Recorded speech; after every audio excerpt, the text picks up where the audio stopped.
El velo negro del pastor. Parábola. En el porche del templo de Milford, el sacristán sujetaba con vigor la cuerda de la campana. Por la calle venían, encorvados, los viejos del pueblo.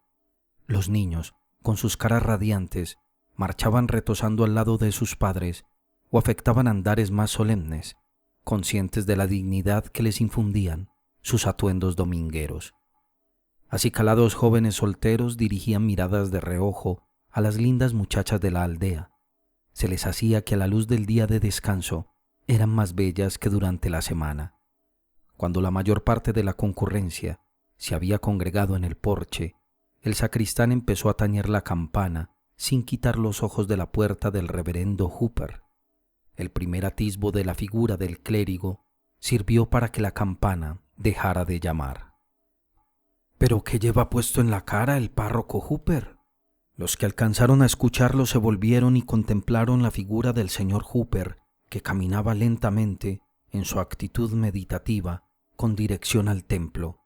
Todos a una se sobresaltaron, manifestando más asombro del que les habría producido un pastor forastero que viniera a desempolvar los cojines del púlpito del señor Hooper. ¿Está seguro de que es nuestro párroco?, preguntó Goodman Gray al sacristán. Con toda certeza es el buen señor Hooper, replicó éste. Iba a cambiar de púlpito con el párroco Shute de Westbury, pero el párroco Shute mandó a excusarse ayer porque tenía que pronunciar un sermón en unos funerales. La causa de tanta sorpresa podría parecer bastante nimia. El señor Hooper, de porte caballeroso y de unos 30 años de edad, aunque soltero todavía, iba vestido con la debida pulcritud clerical, como si una esposa solícita hubiera almidonado el alzacuello y cepillado el polvo de la semana de sus ropas dominicales.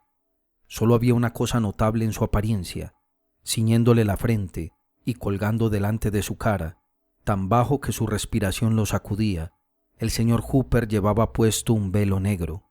Visto más de cerca, este parecía consistir en 2 pliegues de crespón que ocultaban sus rasgos por completo, salvo la boca y la barbilla, pero que probablemente no le interceptaban la visión más que para prestar un aspecto sombrío a todas las cosas, vivas e inanimadas. Con esta lúgubre pantalla por delante, el pastor Hooper avanzaba sosegadamente, agachándose un poco y mirando hacia el suelo como acostumbran los hombres abstraídos, y sin embargo, saludando amablemente con la cabeza a los feligreses que todavía guardaban en las gradas del templo, pero todos se hallaban tan pasmados que apenas contestaron su saludo. Yo de veras no puedo imaginarme que la cara del señor Hooper esté detrás de ese pedazo de crespón, dijo el sacristán. No me gusta, dijo entre dientes una vieja mientras entraba rengueando al templo. Se ha convertido en algo horrible tan solo con esconder el rostro. Nuestro párroco se ha vuelto loco, exclamó Goodman Gray, siguiéndolo a través del umbral.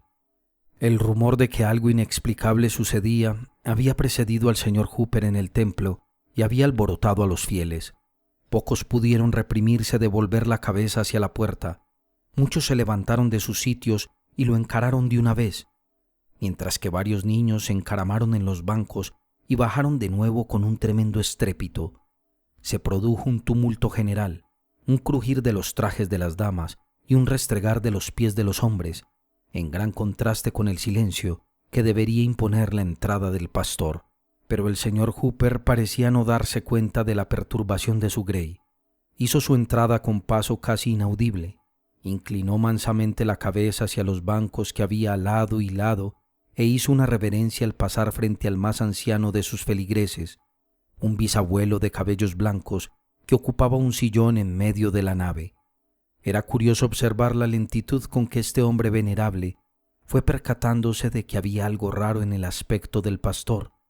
No pareció participar del todo en el asombro colectivo hasta que el señor Hooper subió los peldaños y se mostró en púlpito, cara a cara con su congregación, de no ser por el velo negro.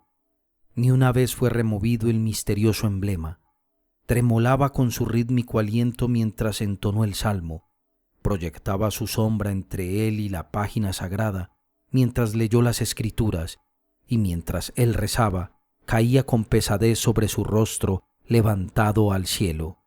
¿Quería ocultarlo del terrible ser a quien se dirigía? Tal era el efecto de este sencillo retazo de Crespón, que más de una mujer de nervios delicados se vio obligada a salir del recinto, pero quizás la visión de la pálida asamblea aterraba al pastor casi tanto como su velo negro los aterraba a ellos. El señor Hooper tenía fama de ser un buen predicador, aunque no vigoroso. Procuraba ganarse a su gente para el cielo mediante influencias benignas y persuasivas, en vez de conducirlos allí mediante las fulminaciones del verbo. El sermón que ahora pronunciaba revestía las habituales características de género y estilo de su oratoria sagrada, pero había algo, ya fuera en el sentimiento de la prédica, ya en la imaginación de sus oyentes, que con mucho hizo de éste el discurso más impresionante que hasta ese día habían escuchado de labios del pastor. Estaba teñido, más hondamente que de costumbre, de la suave melancolía del temperamento del señor Hooper. El tema hacía referencia al pecado secreto y a esos tristes misterios que ocultamos a los seres más cercanos y queridos, y que de buena gana ocultaríamos a nuestra propia conciencia, olvidando incluso que el omnisciente puede adivinarlos. Las palabras brotaban alentadas por un poder sutil. Cada miembro de la congregación, la niña más inocente y el hombre de corazón endurecido, sentía como si el predicador, detrás de ese velo atroz, se le hubiera acercado inadvertidamente y hubiera descubierto la iniquidad que había acumulado en pensamientos y obras. Muchos se agarraban el pecho con la mano. No había nada terrible en lo que decía el señor Hooper, al menos no había violencia. No obstante, con cada vibración de su voz melancólica temblaban los oyentes. Un patetismo no buscado llegaba de la mano del sobrecogimiento. Tanto se daban cuenta los presentes de que el pastor exhibía un atributo insospechado, que deseaban con ansias un soplo de viento que le apartara el velo, casi seguros de que aparecería la cara de un extraño, así la forma, voz y gestos fueran los del señor Hooper. Al terminar el oficio divino, la gente se apresuró a salir en un tropel indecoroso, ávidos todos de comunicarse el asombro represado y sintiendo cierto alivio en el espíritu desde el momento en que perdían de vista el velo negro. Algunos se apiñaron en pequeños círculos, todas las bocas cuchicheando en el centro. Otros se dirigieron solos a sus casas, absortos en silenciosa meditación. Otros hablaban en voz alta, profanaron el día santo con sus carcajadas. Unos pocos meneaban sagazmente la cabeza, dando a entender que podían comprender el misterio, mientras que uno o dos afirmaron que no había ningún misterio en absoluto, que todo se reducía a que la lámpara nocturna había debilitado tanto los ojos del señor Hooper que ahora necesitaba protegerlos. Tras un breve intervalo, también salió el bueno de Hooper detrás de su rebaño. Volviendo el rostro velado de un grupo a otro, pagó los respetos debidos a las cabezas canas, saludó a los mayores con la amigable dignidad del amigo y guía espiritual, y a los jóvenes con una mezcla de autoridad y amor, y puso sus manos sobre las cabezas de los niños para bendecirlas. Esta era siempre su costumbre los domingos. Su cortesía recibió el pago de miradas extrañas y azoradas. Ninguno, a diferencia de otras ocasiones, aspiró al honor de caminar al lado del pastor. El viejo hacendado Sanders, sin duda a causa de una falla de la memoria, se olvidó de convidar al señor Hooper a su mesa, en donde el buen clérigo solía bendecir el pan casi todos los domingos desde que había llegado al pueblo. Por lo tanto, éste regresó a la rectoría y, en el momento de cerrar la puerta, se vio que se volvía a mirar a sus fieles, que a su vez tenían puestos en él los ojos. Una triste sonrisa asomó detrás del velo negro, tembló en su boca y dio un débil destello antes de que la puerta lo ocultara. «¡Qué raro!», comentó una señora, «que un simple velo negro, igual al que cualquier mujer llevaría en la cofia, se convierta en una cosa tan terrible sobre la cara del señor Hooper». «Seguramente algo anda mal en la cabeza del señor Hooper», observó su marido el médico del pueblo. Pero lo más extraño del caso es el efecto de esta extravagancia, incluso en un hombre tan desapasionado como yo. El velo negro, si bien cubre tan solo la cara de nuestro pastor, esparce su influencia sobre la persona entera y le da un aire fantasmal de la cabeza a los pies. ¿No lo sientes así? Ciertamente, contestó la dama, y no me quedaría sola con él por nada en el mundo. Me pregunto si no tendrá miedo de estar a solas consigo mismo. Los hombres a veces tienen ese miedo, dijo el marido. El oficio vespertino tuvo lugar en circunstancias similares. Al terminar, la campana dobló por el funeral de una joven. Los parientes y amigos estaban reunidos en la casa y los menos allegados se hallaban junto a la puerta, ponderando las buenas cualidades de la muerta, cuando su charla se vio interrumpida por la aparición del señor Hooper, todavía cubierto con el velo negro. Ahora era un emblema apropiado. El clérigo entró a la habitación donde yacía el cadáver y se inclinó sobre el ataúd para darle el último adiós a su difunta feligresa. Al agacharse, el velo quedó colgando verticalmente de su frente, de modo que si sus párpados no se hubieran cerrado para siempre, la muerta habría podido verle el rostro. ¿Le temía su mirada el pastor Hooper y por esta razón se apresuró a sujetarse el velo negro? Alguien que presenció la entrevista entre el vivo y la muerta no tuvo escrúpulos para afirmar que en el instante en que se descubrieron las facciones del clérigo, el cadáver había tiritado levemente y había hecho crujir la mortaja y la gorra de muselina, aunque su expresión mantuvo la compostura de la muerte. Una vieja supersticiosa fue la única testigo de este prodigio. De la cámara mortuoria, el señor Hooper pasó a la habitación donde estaban los deudos y de allí a la parte alta de la escalera, con el fin de rezar la oración fúnebre. Fue una tierna plegaria que encogía el corazón, llena de congoja y, pese a ello, tan impregnada de esperanzas gloriosas que la música de un arpa celestial, pulsada por los dedos de la muerta, parecía oírse entre los más tristes acentos del pastor. Las personas temblaban, aunque apenas podían entenderle, cuando pidió que ellos y él mismo y la raza mortal estuvieran preparados, como esperaba que lo hubiera estado esta joven doncella, en la hora pavorosa que habría de arrebatarles el velo de sus caras. El cortejo funeral partió siguiendo el paso fatigoso de los portadores del féretro. Entristecía en la calle entera, la difunta adelante y cerrando la marcha el pastor Hooper con el velo negro. «¿Por qué miras atrás?», preguntó a su compañera uno de los de la procesión. «Se me ocurrió», contestó ella, «que el pastor y el espíritu de la muchacha caminaban tomados de la mano. Me pareció lo mismo, justo en el mismo instante», dijo el otro. Esa noche se iba a unir en matrimonio la pareja más bella de la aldea. Aunque pasaba por ser un hombre melancólico, en estas ocasiones el señor Hooper exhibía cierta alegría plácida que, allí donde no era bien vista una forma más viva de alborozo, a menudo les hacía esbozar una sonrisa cariñosa a los presentes. Ninguna otra cualidad de su temperamento lo hacía tan querido como esta. Los asistentes a la boda aguardaban impacientes su llegada, en la esperanza de que se hubiera disipado el singular horror que durante el día se había ido condensando sobre su persona. Pero esto no había sucedido. Cuando llegó el señor Hooper, lo primero que los ojos de todos percibieron fue aquel espantoso velo negro, gracias al cual el funeral fue aún más tétrico y que no presagiaba otra cosa que males para el matrimonio.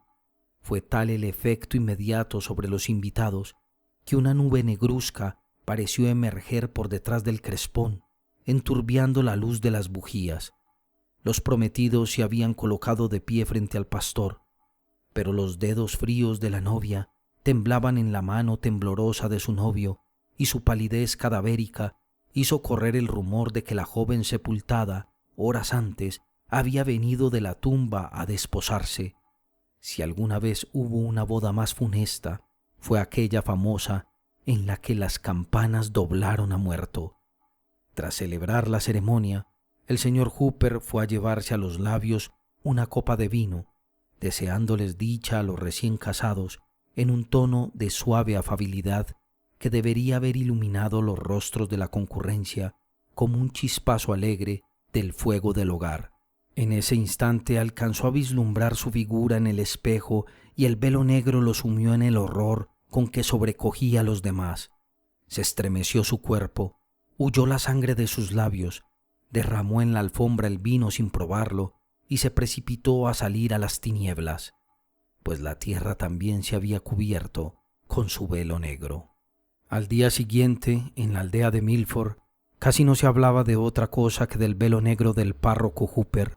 Este y el misterio que entrañaba eran materia de discusión entre los conocidos que se encontraban por la calle y entre las comadres que chismeaban de ventana a ventana. Era la primera noticia que el posadero suministraba a sus huéspedes. Los niños parloteaban sobre el tema camino de la escuela y a uno de ellos, a un diablillo remedón, se le ocurrió cubrirse la cara con un pañuelo negro, asustando con ello de tal modo a sus compañeros de juegos que el pánico se apoderó también de él y casi pierde el juicio por su propia bufonada.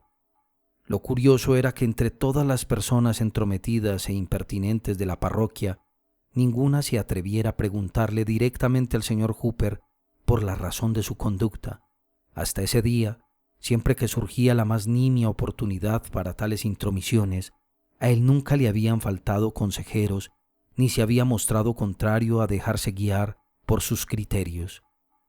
Si en algo erraba, era por un grado de desconfianza en sí mismo tan agudo, que bastaba la más leve censura para que considerara como un crimen cualquier acto suyo, por lo demás indiferente. Empero, aunque bien enterados de este amable defecto, ni uno solo de sus fieles decidió hacer del velo negro el motivo de una recriminación amistosa. Imperaba un sentimiento de temor, no declarado abiertamente ni disimulado con cautela, que hacía que cada uno descargara la responsabilidad en alguien más, hasta que al fin pareció conveniente enviar una delegación de la iglesia para que tratara con el señor Hooper sobre el misterio antes de que se convirtiera en un escándalo. Jamás una embajada desempeñó tan torpemente sus funciones. El pastor los recibió con amistosa cortesía, pero permaneció callado una vez se sentaron, dejando a los visitantes todo el peso de presentar el importante asunto que los había traído. El tema, podía suponerse, era bastante obvio. Ahí estaba el velo negro, ceñido a la frente del señor Hooper y cubriéndole todas las facciones por encima de la boca apacible, en la que a ratos podían percibir el centelleo de una sonrisa melancólica.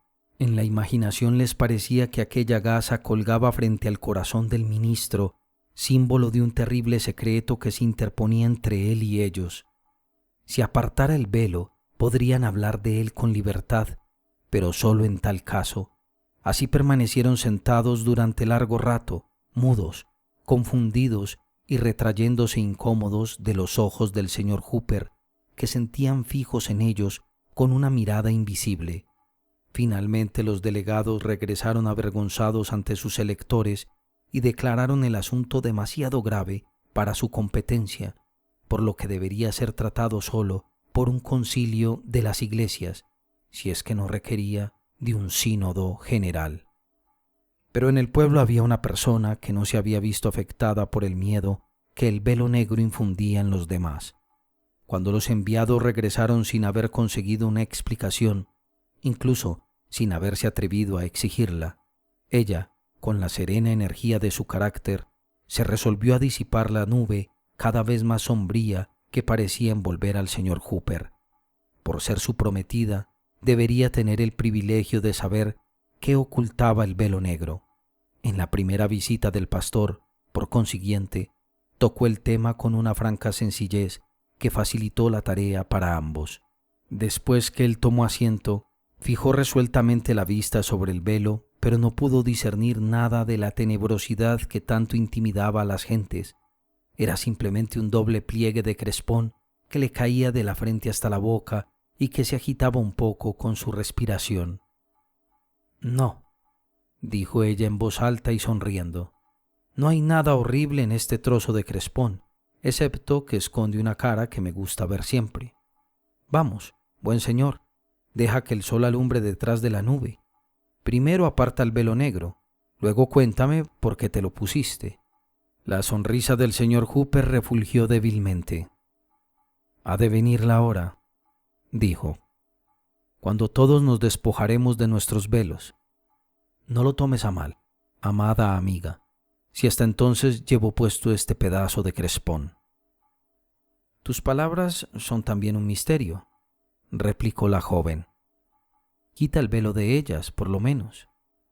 Lo haré, Elizabeth, dijo él, hasta donde mi voto lo permita. Has de saber, entonces, que este velo es emblema y es símbolo, y que estoy resuelto a llevarlo por siempre, tanto en la luz como en la oscuridad, en soledad y ante la mirada de la muchedumbre, y tanto frente a los extraños como frente a los amigos más cercanos. Ningún ojo mortal lo verá descorrerse. Es preciso que esta lúgubre sombra me separe del mundo. Ni siquiera tú misma, Elizabeth, podrás penetrarlo. ¿Qué lastimosa pena te ha sobrevenido?, preguntó ella con gravedad, para que de este modo tengas que oscurecer tus ojos para siempre.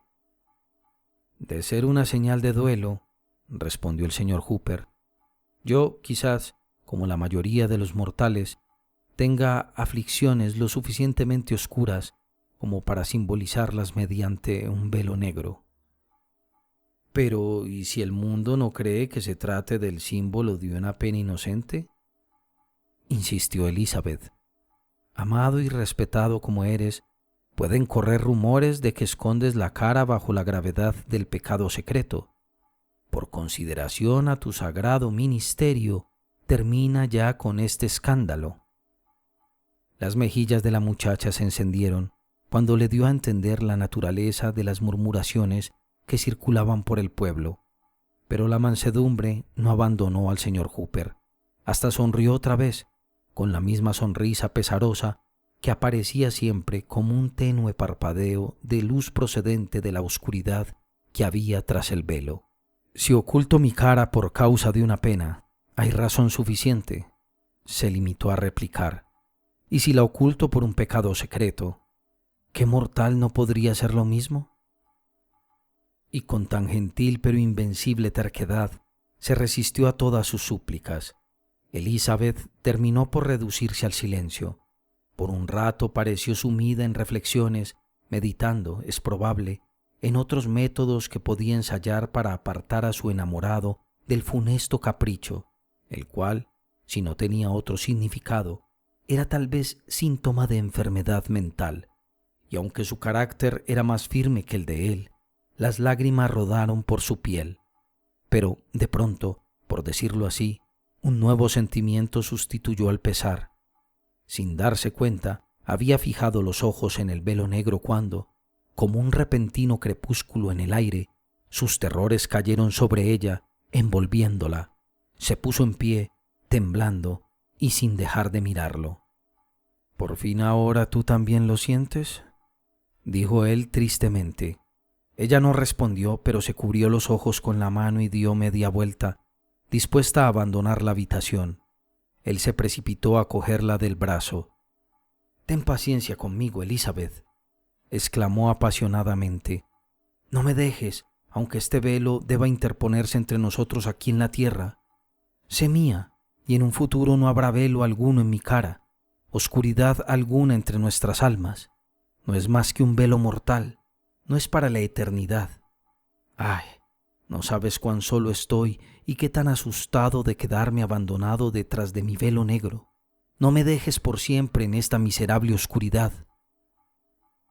Alza una sola vez el velo y mírame a la cara», dijo ella.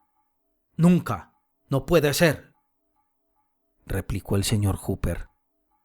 «Entonces, adiós», dijo Elizabeth. Liberó el brazo de su agarro y partió lentamente, deteniéndose en la puerta para lanzarle una mirada estremecida y larga que parecía casi penetrar el misterio del velo.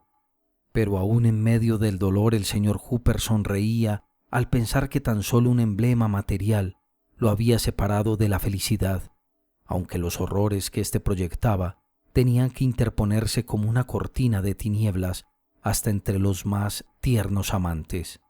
Desde aquel día nadie más intentó eliminar el velo del señor Hooper o, mediante petición directa, descubrir el presunto secreto que escondía. Quienes proclamaban estar por encima de los prejuicios populares lo consideraban tan solo un capricho excéntrico, similar a los que a menudo se entremezclan con las sobrias acciones de hombres por lo demás normales y los tiñen a todos de su propia apariencia de locura. Pero para la mayoría, el buen señor Hooper era un espantajo sin remedio. No podía andar las calles en paz. Tanto sabía que los mansos y los tímidos lo esquivarían y que los demás probarían ser audaces poniéndosele en el camino.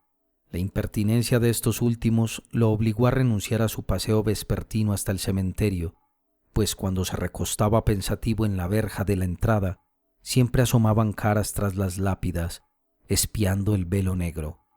Corrió de boca en boca la fábula de que la incansable mirada de los muertos lo arrastraba hacia ese lugar, lo apenaba hasta el fondo de su bondadoso corazón ver cómo escapaban los niños cuando se les acercaba, interrumpiendo los juegos más alegres en cuanto divisaban a lo lejos su silueta.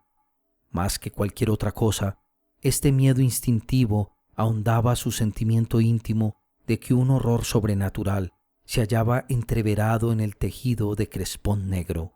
En realidad, era cosa sabida que su propia antipatía por el velo era tan intensa que nunca pasaba voluntariamente frente a un espejo ni se detenía a beber de una fuente tranquila, no fuera a ser que en su fondo quieto se aterrorizara a sí mismo.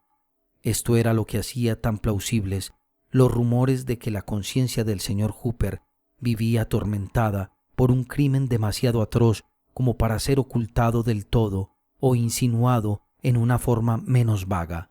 Así, detrás del velo negro surgía una nube que opacaba la luz, una ambigüedad de pecado y dolor que envolvía al pobre ministro, de modo que el amor o la conmiseración nunca podían alcanzarlo. Se decía que fantasma y demonio se reunían con él allí dentro. Se mantenía bajo esta penumbra en medio de estremecimientos íntimos y terrores externos, buscando a tientas en su propia alma o extendiendo la vista a través de un medio que entristecía el mundo entero. Hasta el viento sin ley, se creía, respetaba su espantoso secreto y jamás corría el velo. Y, no obstante, al pasar de largo el buen señor Hooper seguía sonriendo melancólicamente a los pálidos rostros de la legión terrestre. Al lado de estos fatídicos influjos, el velo negro producía un único efecto deseable. Hacía de su portador un clérigo eficientísimo. Gracias a este misterioso emblema, pues no había otra causa aparente, llegó a tener un tremendo poder sobre las almas sumidas en la agonía del pecado. Sus conversos lo miraban con un pavor que les era peculiar, afirmando, aunque en sentido figurado, que antes de que los condujera al reino de la luz, habían estado con él detrás del velo negro. En efecto, sus sombras lo hacían apto para compadecerse de toda oscura afección. Los pecadores en trance de muerte clamaban por el señor Hooper y no exhalaban el último suspiro hasta que aparecía, aunque siempre, cuando él se agachaba a susurrarles palabras de consuelo, temblaban de ver aquel rostro velado tan próximo a los suyos. Tales eran los terrores del velo negro, incluso cuando la muerte desnudaba su propio semblante. Los forasteros recorrían grandes distancias para asistir a los oficios en su iglesia, con el simple propósito ocioso de observar su figura, puesto que les estaba vedado contemplarle la cara. Pero muchos hubieron de temblar antes de irse. Una vez, durante la administración del gobernador Belcher, el señor Hooper fue designado para pronunciar el sermón de toma de posesión. Cubierto con el velo negro ante el primer magistrado, el consejo y los representantes, causó una impresión tan profunda que las medidas legislativas de aquel año ostentaron la adustez y la piedad que caracterizaron a nuestros más antiguos gobiernos ancestrales.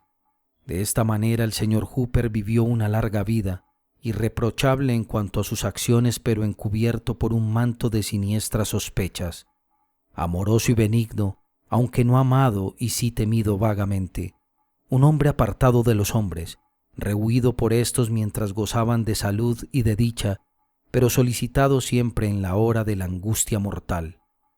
Con el paso de los años, que esparcían sus nieves por encima de aquel velo luctuoso, adquirió gran renombre en todas las parroquias de Nueva Inglaterra y comenzaron a llamarlo Padre Hooper. Casi todos los feligreses que eran adultos cuando se estableció en el pueblo habían sido conducidos a la tumba en más de un funeral. Tenía una congregación en el templo y otra aún más numerosa en el cementerio, y habiendo trabajado hasta tan altas horas de la noche y cumplido tan bien con su trabajo, ahora le tocaba descansar al buen padre Hooper. Bajo la luz amortiguada de las velas se distinguían varias personas en la alcoba mortuoria del anciano clérigo. Carecía de parentela natural, pero allí estaba el médico, decorosamente serio, aunque no conmovido, buscando únicamente mitigar los últimos tormentos de ese paciente que no podía curar. Allí estaban los diáconos y otros eminentes hombres píos de su iglesia. Allí también estaba el reverendo señor Clare de Westbury, un joven y fervoroso clérigo que había cabalgado al galope para orar ante el lecho del ministro agonizante. Y allí estaba la enfermera, no una ayudante contratada para los menesteres de la muerte, sino alguien cuyo tranquilo afecto había perdurado en secreto y soledad durante todo este tiempo, había prevalecido sobre el hielo de los años y ya no iría a perecer ni siquiera en la hora final. ¿Quién, sino Elizabeth? Y allí yacía hundida en la almohada la cabeza blanca del buen padre Hooper, el velo negro todavía arrollado en la frente y extendido sobre la cara, de modo que sus jadeos, cada vez más difíciles, lo solevantaban débilmente. Toda su vida aquel trozo de crespón había colgado entre él y el mundo, lo había separado de la fraternidad cordial y del amor de la mujer y lo había confinado en la cárcel más triste, la de su propio corazón, y todavía reposaba en su cara como para enlutar más la penumbra de su alcoba y ensombrecerle la luz eterna. Un rato antes su mente había estado desvariando, vacilando dudosa entre el pasado y el presente y, por así decirlo, flotando a intervalos hacia el borroso mundo venidero. Lo habían asaltado accesos febriles que lo sacudieron de un lado a otro y disiparon las menguadas fuerzas que le quedaban. Pero en los más convulsivos forcejeos y en los más alocados delirios de la mente, cuando ningún otro pensamiento conservaba su sensata influencia, todavía mostraba una impresionante solicitud porque el velo negro no fuera a deslizarse de su cara, y aun cuando su alma confusa lo hubiera olvidado, a su cabecera se encontraba una fiel mujer que, apartando la mirada, habría cubierto ese rostro envejecido que por última vez viera en la apostura de la madurez. Por fin, aquel anciano en trance de muerte descansó tranquilo en el letargo del agotamiento físico y mental. El pulso imperceptible y la respiración más débil por momentos, excepto cuando una inspiración larga, profunda y espasmódica parecía preludiar la fuga de su espíritu. El pastor de Westbury se acercó a la cama. «Venerable padre Hooper», dijo, «se aproxima el momento de su liberación. ¿Está usted preparado para alzar el velo que separa el tiempo de la eternidad?» Al principio, el padre Hooper respondió simplemente con un débil movimiento de cabeza. Luego, receloso quizás de que el gesto fuera mal entendido, hizo un esfuerzo para hablar. «Sí», dijo con voz apagada, «mi alma fatigada espera con paciencia que se levante el velo». «¿Y cree que está bien?», prosiguió el reverendo Clare, «que un hombre tan entregado a la oración, de ejemplo intachable, santo en pensamiento y obra, hasta donde puede afirmarlo el juicio humano, cree que está bien que un padre de la iglesia deje en su memoria una mancha que parecería empañar una vida tan pura? Se lo suplico, mi venerable hermano, No consienta que tal cosa suceda. Déjenos alegrarnos de su aspecto triunfal mientras se encamina a recibir su recompensa. Antes de que se alce el velo de la eternidad, permítame que corra de su cara el velo negro.